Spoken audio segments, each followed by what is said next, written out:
Chapter 1. The Creature in the Shop. My name is Dr. Frederick Treves.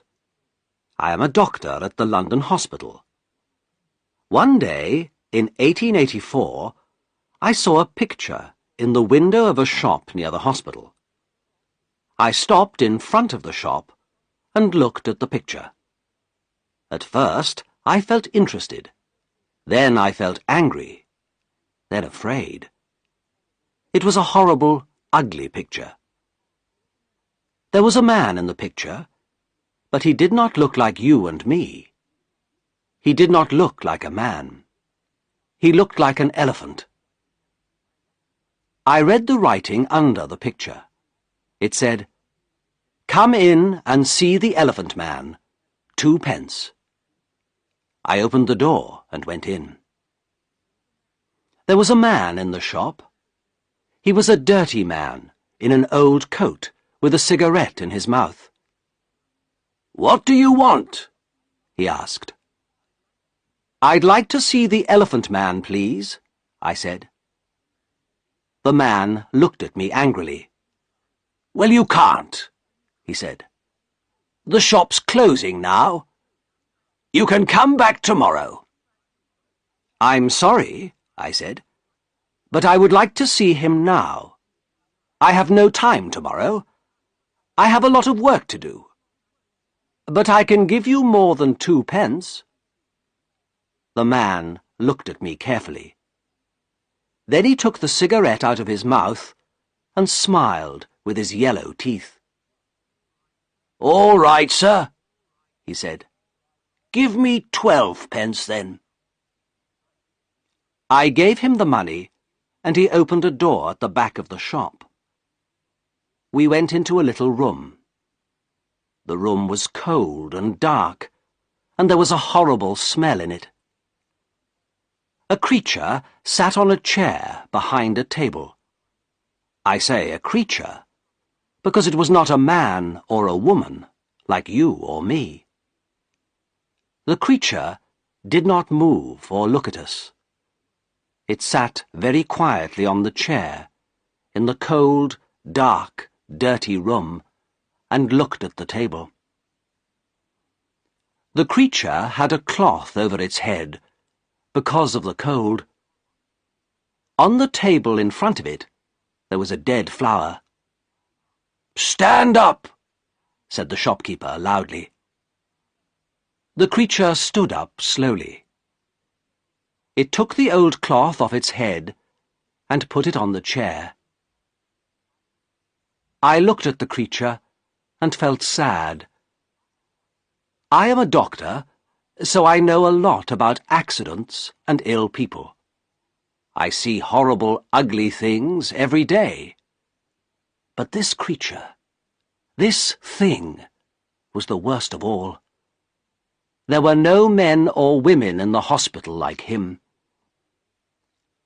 He wore some old trousers, but no shirt, coat, or shoes, so I could see his body very well. His head was the most interesting thing. It was very, very big, like an enormous bag with a lot of books in it. The head did not have much hair, and there was another bag of brown, dirty skin at the back of it. This skin came down below his neck. I could not see one of his eyes very well, because a lot of skin came down in front of his face, too. An enormous red tooth came out of his mouth, under his nose. It looked like an elephant's tooth. The mouth and nose were like holes in the face. The face could not smile or laugh or look angry or sad, because the skin could not move. It was dead, like an elephant's face. There were more bags of dirty skin on the front and back of the creature's body. These bags came down to his legs. The right arm was enormous, and there were bags of skin on it, too. The right hand was like a man's foot. But the left hand, the left arm and the left hand were beautiful. The left arm had wonderful skin, and the fingers of the left hand were long and beautiful. It was like a young woman's hand. "Walk, Merrick," said the shopkeeper angrily. "Come on, quickly, move." He hit the creature with his hand. Slowly, the creature walked across the room. But he could not walk well. His legs were very big and fat, and he had a bad back. He could not walk far without a stick. "All right, thank you," I said. "Let him sit down. I don't want to see any more." I felt ill, and the smell in the room was very bad. "Yes, sir," said the shopkeeper. "Sit down, Merrick." We went out of the room and closed the door. The shopkeeper smiled at me with his yellow teeth. "Wonderful, sir, isn't it?" he said. "The best elephant man in England. Hundreds of people come to see him, you know. Hundreds. I take him all over the country, I do." "Yes, very interesting," I said. "Can I sit down?" "Yes, sir, of course. Here's a chair." He looked at me, smiling. "Would you like a glass of water, sir?" "Yes, please," I said. Then I looked at the things in the dirty shop. There were 2 or 3 bad apples, and some old black bananas. That was all. No. No, thank you. I'm all right," I said.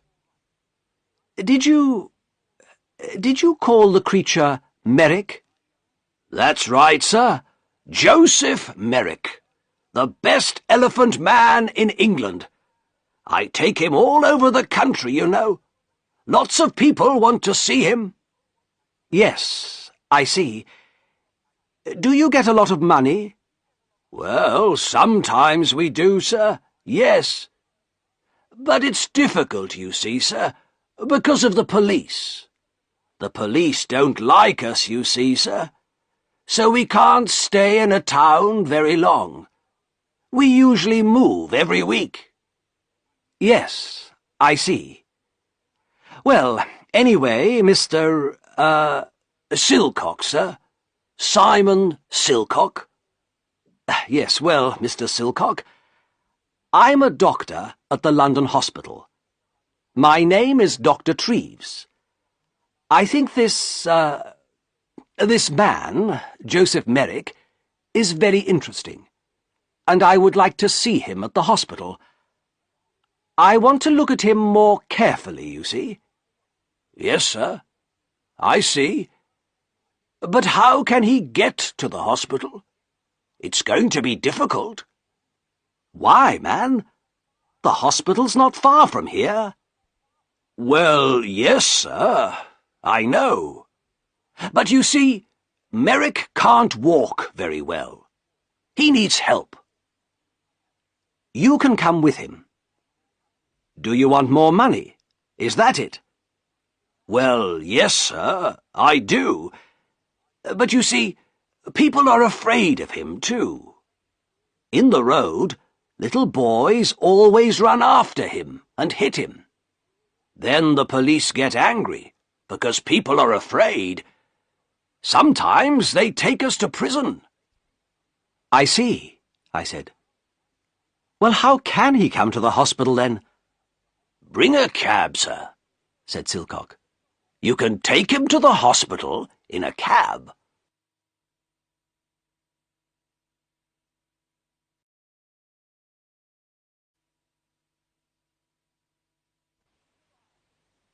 Chapter 2. The Card. So next day, at 7 o'clock, I came to the shop in a cab. There were not very many people in the road, because it was early in the morning. In November, it is dark at 7 o'clock in the morning, and I could not see the shop very well. I waited 5 minutes. A postman walked past. Then the door of the shop opened, and the creature, Merrick, came out. I could not see his face or his body. He had an enormous black hat on his head, like a big box. A grey cloth came down from the hat in front of his face. There was a hole in the cloth in front of his eyes. He could see out of the hole, but I could not see in. He wore a long black coat, too. The coat began at his neck and ended at his feet, so I could not see his arms, his body, or his legs. On his feet he wore big shoes like old bags. He had a stick in his left hand, and he walked very slowly. I opened the door of the cab and got out. "Good morning, Mr. Merrick," I said. "Can you get in?" "Help my upper steps," he said. "I'm sorry," I said. "I don't understand." For a minute, he stood by the door of the cab and said nothing. Then he hit the cab with his stick. "Steps," he said loudly. "Help me up the steps." Then I understood. There were 3 steps up into the cab, and he could not get up them. "Yes, I see. I'm sorry," I said. "Let me help you." I took his left hand and began to help him. My right hand was behind his back. I felt very strange. His left hand was like a young woman's, but his back, under the coat, was horrible. I could feel the bags of old skin on his back under the coat. He put one enormous foot on the first step, and then he stopped. After a minute, he moved his second foot slowly. Then he stopped and waited again. "Hello, sir. Can I help you?" I looked behind me. It was the postman, and behind him I could see 3 young boys. One of the boys laughed. The postman smiled. "Is the gentleman ill?" he asked. I thought quickly. "Yes, but this is a lady, not a gentleman. I'm a doctor, and she's ill. Take her hand so I can help her better." The postman took Merrick's left hand, and I helped him with 2 hands from behind. Slowly, very slowly, Merrick went up the steps and into the cab. One boy was very near the cab. He called to his friends. "Come and see this, boys! A fat lady in a black coat! And look at that enormous hat!" The boys laughed. They were very near the cab too now. I closed the door quickly. "Thank you," I said to the postman. "That's all right, sir," he said. "She's a strange lady, sir, isn't she?" "She's ill, that's all," I said quickly. "We're going to the hospital. Goodbye, and thank you." The cab drove down the road to the hospital. I looked at Merrick. "That was difficult, wasn't it?" I said. At first he said nothing, but then he spoke. His voice was very strange, but I listened to him carefully, and I could understand him. "The steps were very difficult," he said. "But most things are difficult for me." "Yes," I said. "Nothing is easy for you, is it?" "No," he said. He was very quiet for a minute. Then he said, "Who are you, sir?" "Who am I? Oh, I'm sorry. My name is Dr. Treves. Here, this is my card. I gave him a card with my name on. Then I thought, that was no good. This man can't read. But Merrick took the card and looked at it very carefully. Then he put it in his trousers pocket. I did not talk to him very much at the hospital. I looked at his head and arms and legs and body very carefully. Then I wrote the important things about him in a little book. A nurse helped me. Merrick looked at her sometimes, but she did not smile at him or talk to him. I think she was afraid of him. I think Merrick was afraid too, because he was very quiet. At 4 o'clock, I took him back to the shop in a cab. The next day, I looked in the shop window again, but the picture was not there.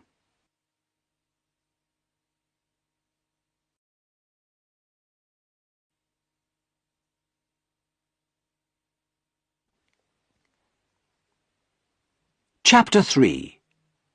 A Letter to the Times. I did not see Merrick again for 2 years. Then, one day, the police found him. He had my card in his hand, so they brought him to the London hospital. He was very tired, hungry, and dirty, so I put him to bed in a quiet little room. But he could not stay at the hospital. He was not ill, and of course the beds in the hospital are for ill people. We have no beds for hungry people or ugly people. I told the hospital chairman, Mr. Carr Gomm, about Merrick. He listened carefully. And then he wrote a letter to the editor of the Times newspaper. From the Times, December the 4th, 1886. A letter to the editor. Dear Sir, I am writing to you about a man in our hospital. He needs your help. His name is Joseph Merrick, and he is 27 years old. He is not ill, but he cannot go out of the hospital because he is very, very ugly. Nobody likes to look at him, and some people are afraid of him.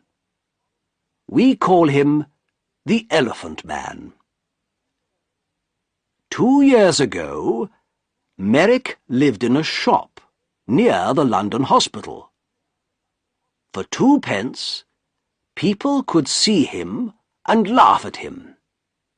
One day, Dr. Frederick Treves, a hospital doctor, saw Merrick, brought him to this hospital, and looked at him carefully.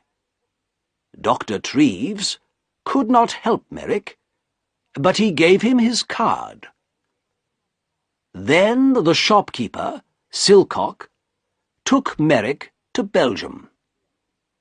A lot of people in Belgium wanted to see him, and so after a year, Merrick had £50.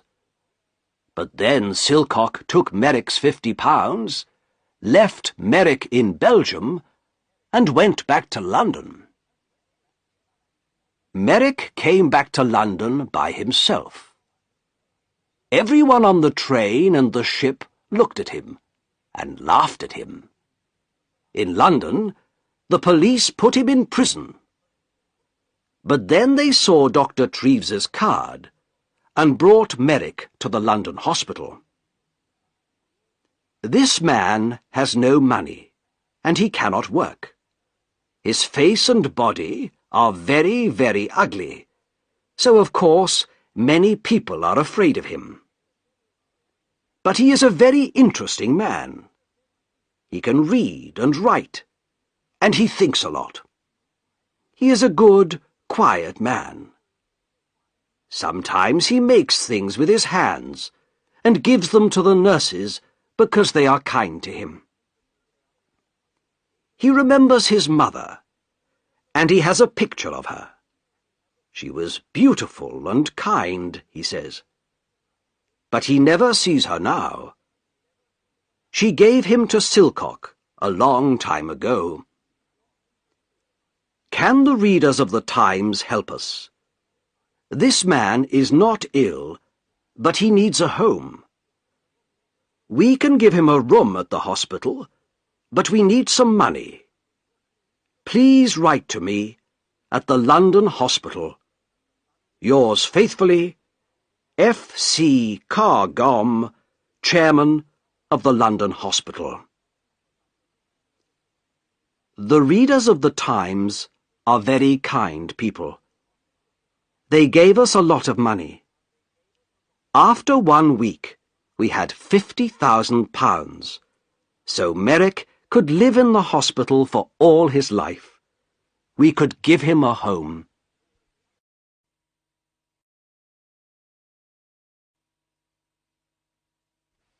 Chapter 4. Merrick's First Home. We gave Merrick 2 rooms at the back of the hospital. One room was a bathroom, so he could have a bath every day. Soon his skin was much better, and there was no horrible smell. The second room had a bed, table, and chairs. I visited him every day and talked to him. He loved reading and talking about books. At first, he did not know many books. The Bible and 1 or 2 newspapers, that's all. But I gave him some books of love stories, and he liked them very much. He read them again and again, and talked about them often. For him, the men and women in these books were alive, like you and me. He was very happy. But sometimes it was difficult for him. At first, 1 or 2 people in the hospital laughed at Merrick because he was ugly. Sometimes they brought their friends to look at him. One day, a new nurse came to the hospital, and nobody told her about Merrick. She took his food to his room and opened the door. Then she saw him. She screamed, dropped the food on the floor, and ran out of the room. I was very angry with the nurse and went to see Merrick. He was not happy about it, but he was not very angry. I think he felt sorry for the girl. People don't like looking at me. I know that, Dr. Treves, he said. They usually laugh or scream. Well, I don't want nurses to laugh at you, Joseph, I said angrily. I want them to help you. Thank you, Doctor, he said, in his strange, slow voice. But it's not important. Everyone laughs at me. I understand that. I looked at him sadly. In his one good hand, his left hand, he had the little picture of his mother. He looked at the picture for a minute, and then put it by a flower on the table. A tear ran out of his eye and down the skin of his enormous, ugly face. Dr. Treves, he said slowly, you and the nurses are very kind, and I'm very happy here. Thank you very much. But I know I can't stay here long. And I would like to live in a lighthouse after the hospital, please. A lighthouse or a home for blind people. I think those are the best places for me." "What do you mean?" I asked. "Why?" He did not look at me. He put the flower on the picture and looked at it carefully. "Lighthouses have sea all round them, don't they?" he said. "Nobody could look at me in a lighthouse, so I would be happy there. And blind people can see nothing, so they couldn't see me, could they?" "But, Joseph," I said, "this is your home. You live here now. You aren't going to leave the hospital." "Not today, perhaps," he said, "but soon. You are a kind man, Dr. Treves, but I can't stay here very long. I have no money." I smiled. "Joseph," I said, "this is your home now. Don't you understand? You can stay here all your life." Very carefully, I told him about the letter to the Times and the money. I don't think he understood at first, so I told him again. He was very quiet for a minute. Then he stood up and walked up and down the room very quickly. A strange sound came from him, like laughing.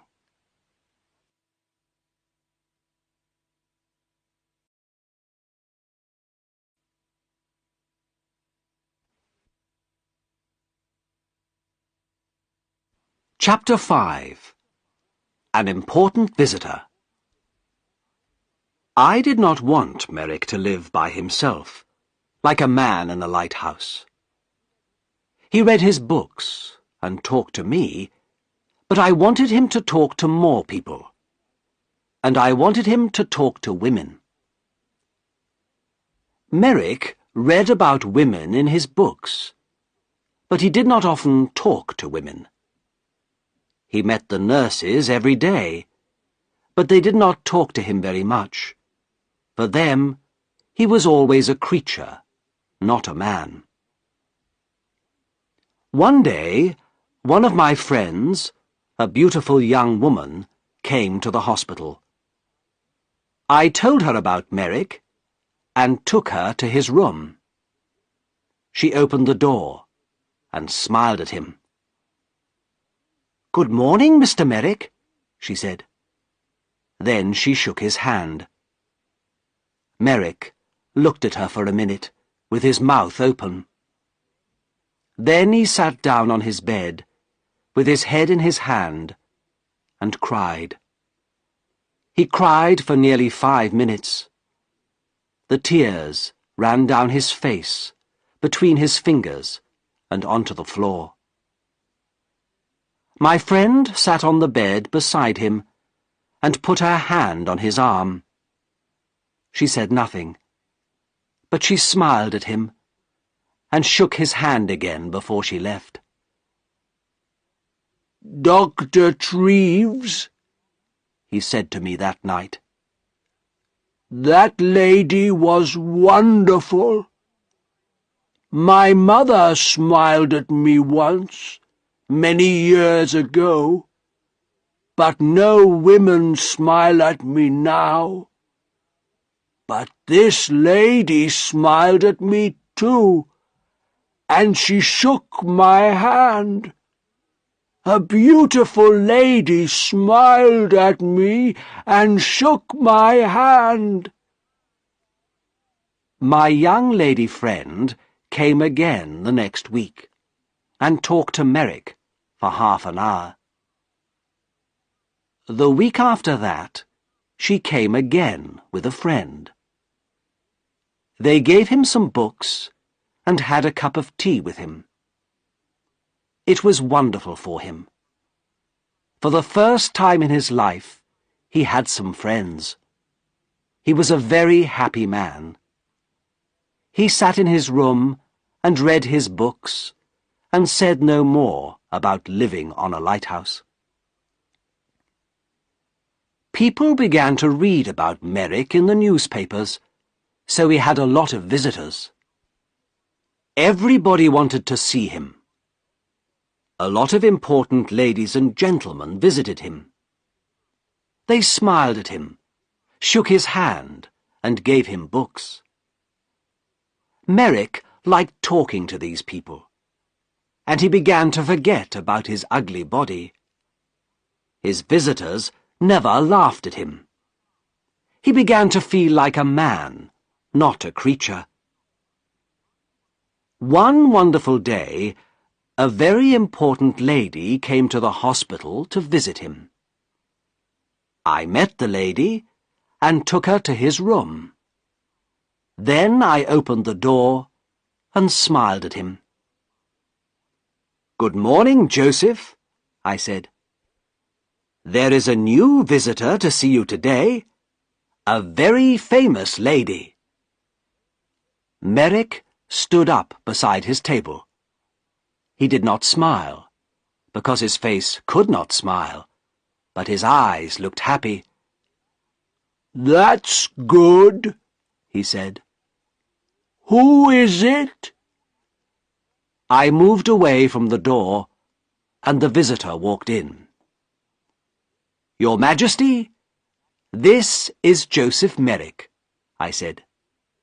"Joseph, this is Her Majesty, Queen Alexandra, the Queen of England." Queen Alexandra smiled at him. "How do you do, Mr. Merrick?" she said. "I'm very pleased to meet you."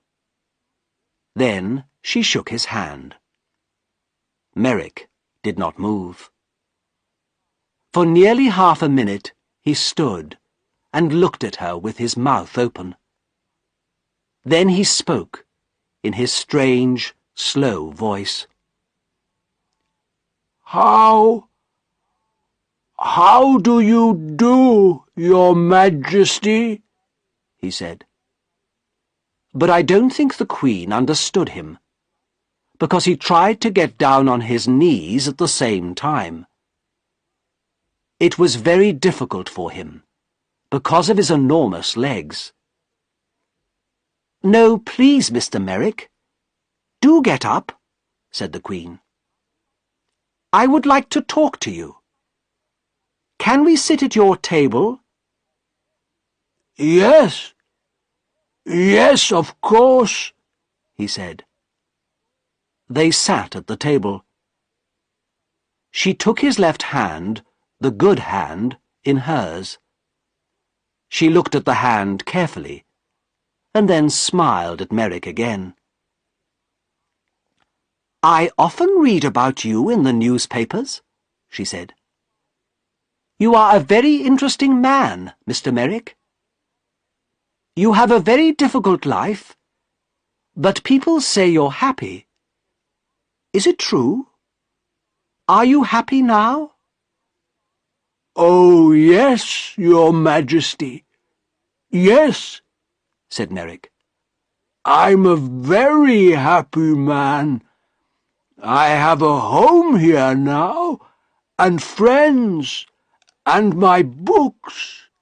I'm happy every hour of the day." "What a wonderful story," she said. "I'm very pleased to hear it. Now, tell me about your reading. I see you have a lot of books here." "Oh, yes, Your Majesty. I love my books," said Merrick. and for nearly half an hour they sat and talked about books. The Queen gave him a little book and some red flowers before she left. After her visit, Merrick began to sing. He could not sing easily, of course, because of his mouth, but all that day there was a strange, happy noise in his room. He looked at the flowers carefully and put them on his table. He had many visits from the Queen, and at Christmas she sent him a Christmas card. Windsor Castle, the 20th of December, 1888. Dear Joseph, here is a small Christmas present for you. I think it looks like me, doesn't it? I do like visiting you very much, and I am going to come to the hospital again in the new year. Happy Christmas, your friend, Alexandra.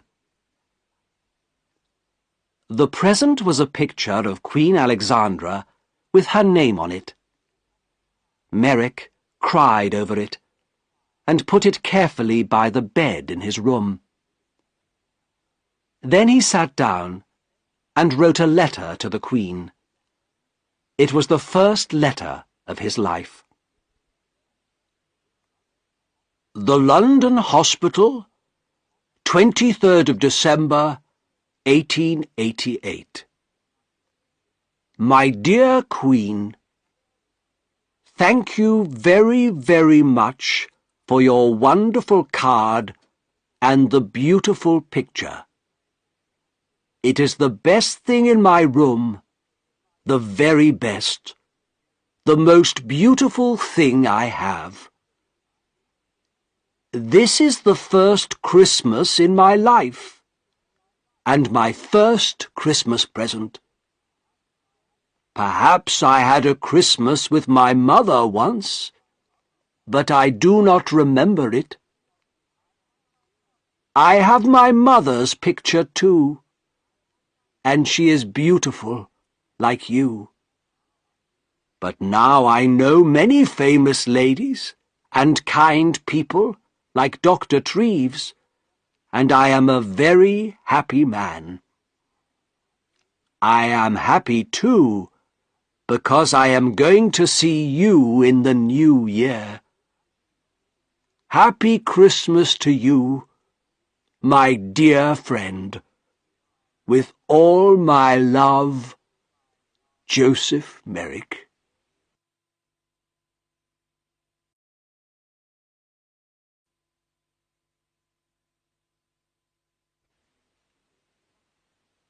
Chapter 6. Outside the hospital. Merrick had a lot of friends now, but he was more like a child than a man. He could read about things and talk to his visitors, but he could not go out of the hospital by himself. He thought and played like a child. After Christmas, he wanted to go to the theatre. This was very difficult, because I did not want the people in the theatre to see him. But a kind lady from the theatre, Mrs. Kendall, helped us. We bought tickets for a box at the side of the theatre. We went to the theatre in a cab with dark windows, and we went into the theatre by a door at the back, the Queen's door. Nobody saw us. 3 nurses sat at the front of the box, and Merrick and I sat in the dark behind them. Nobody in the theatre could see us, but we could see the play. It was a children's Christmas play. Merrick loved it. It was a most wonderful, exciting story. Often he laughed, and sometimes he tried to sing like the children in the theatre. He was like a child. For him, everything in the story was true. Once he was very afraid, because the bad man in the play was angry and had a knife. At first, Merrick wanted to leave the theatre, but I stopped him. Then he was very angry with this bad man in the play.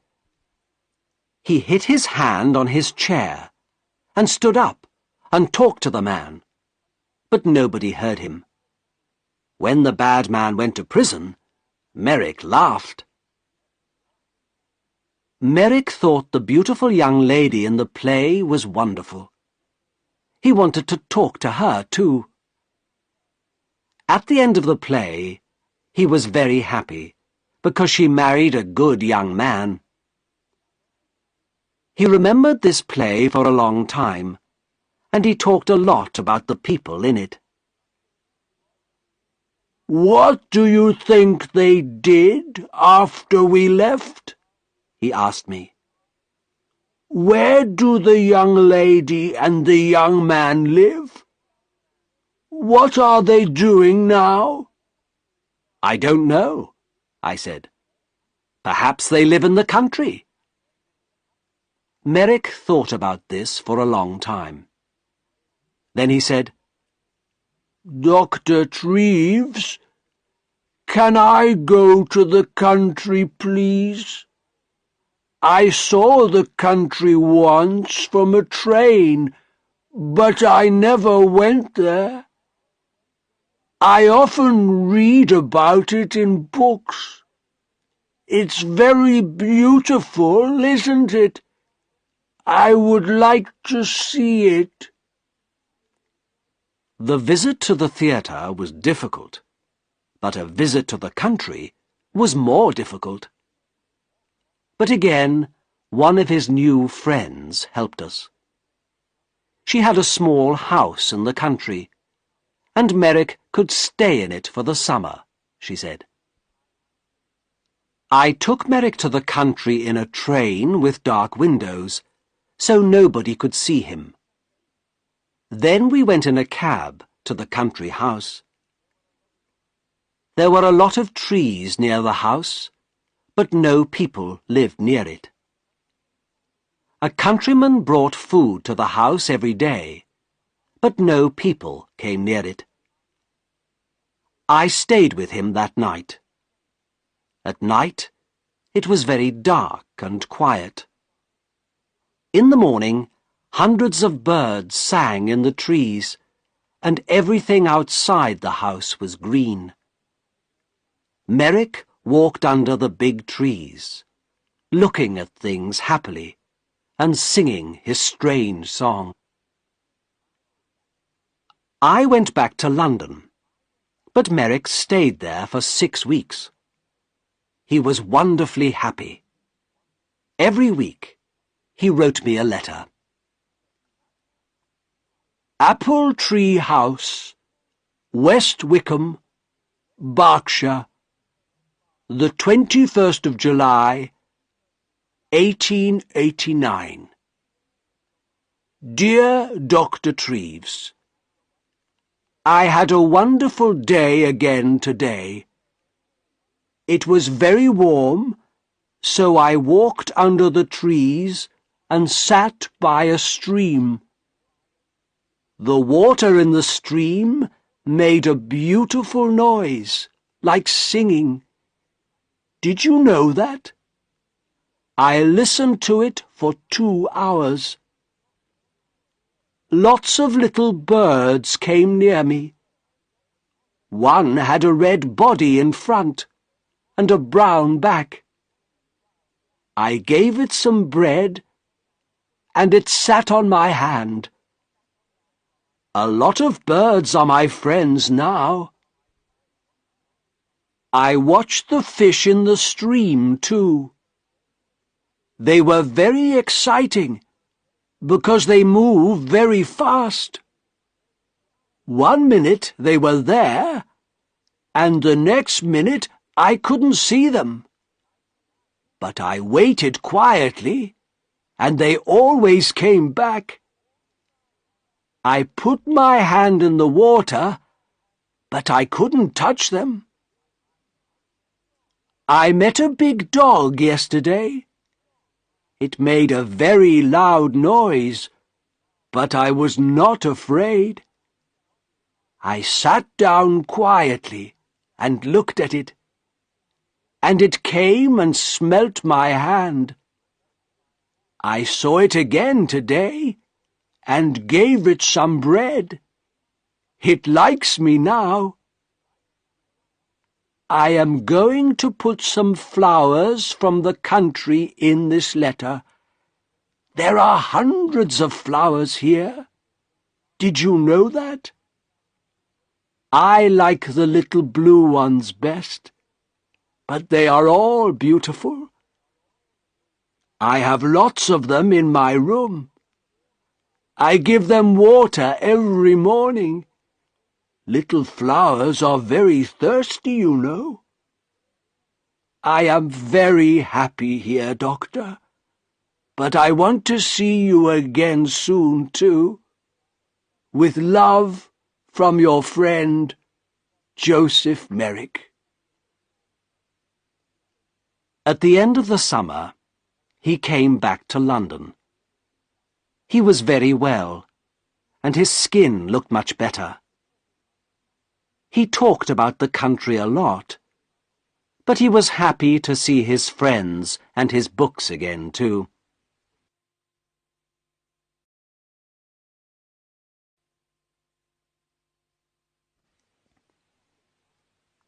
Chapter 7. The Last Letter. 6 months later, in April 1890, I found him dead in bed. He was on his back in bed, so at first I thought he was asleep. I talked to him, but he did not move. Then I saw that the skin on his face was blue, so I knew he was dead. He did not usually sleep on his back. His enormous head was very heavy, so he usually sat up in bed, with his arms round his legs, and his head on his knees. He could sleep well like this. But he wanted to sleep on his back like you and me. He tried to sleep on his back that night, but his heavy head came off the bed, and he broke his neck. He died very quickly. Next day, the chairman of the London hospital, Mr. Carr Gomm, wrote to the editor of the Times again. The Times, April the 16th, 1890. Dear Sir, 3.5 years ago, I wrote to you about a man called Joseph Merrick. This man was called the Elephant Man, because he was born with a very ugly body. Merrick was not ill, but he could not work, and he had no money. The readers of the Times felt sorry for him, and they gave me a lot of money for Merrick. Because of this money, we could give Merrick a home in the London hospital. It was his first good home, and for 3.5 years he lived here happily. The doctors and nurses of the hospital helped him, and many important people visited him. He read many books. He went to the theatre, and in the summer he stayed in the country for 6 weeks. Because of your readers' money, we could give him a happy life. Last night, Joseph Merrick died quietly in his bed. He was a man with a very ugly body, but he was a good, kind man, and he had a lot of friends. We like to talk to him, and we are all very sorry because he is dead. A lot of people are going to remember him for a long time. There is some money left, so I am going to give it to the hospital. Thank you, sir, for your help. Yours faithfully, F. C. Cargom, Chairman of the London Hospital.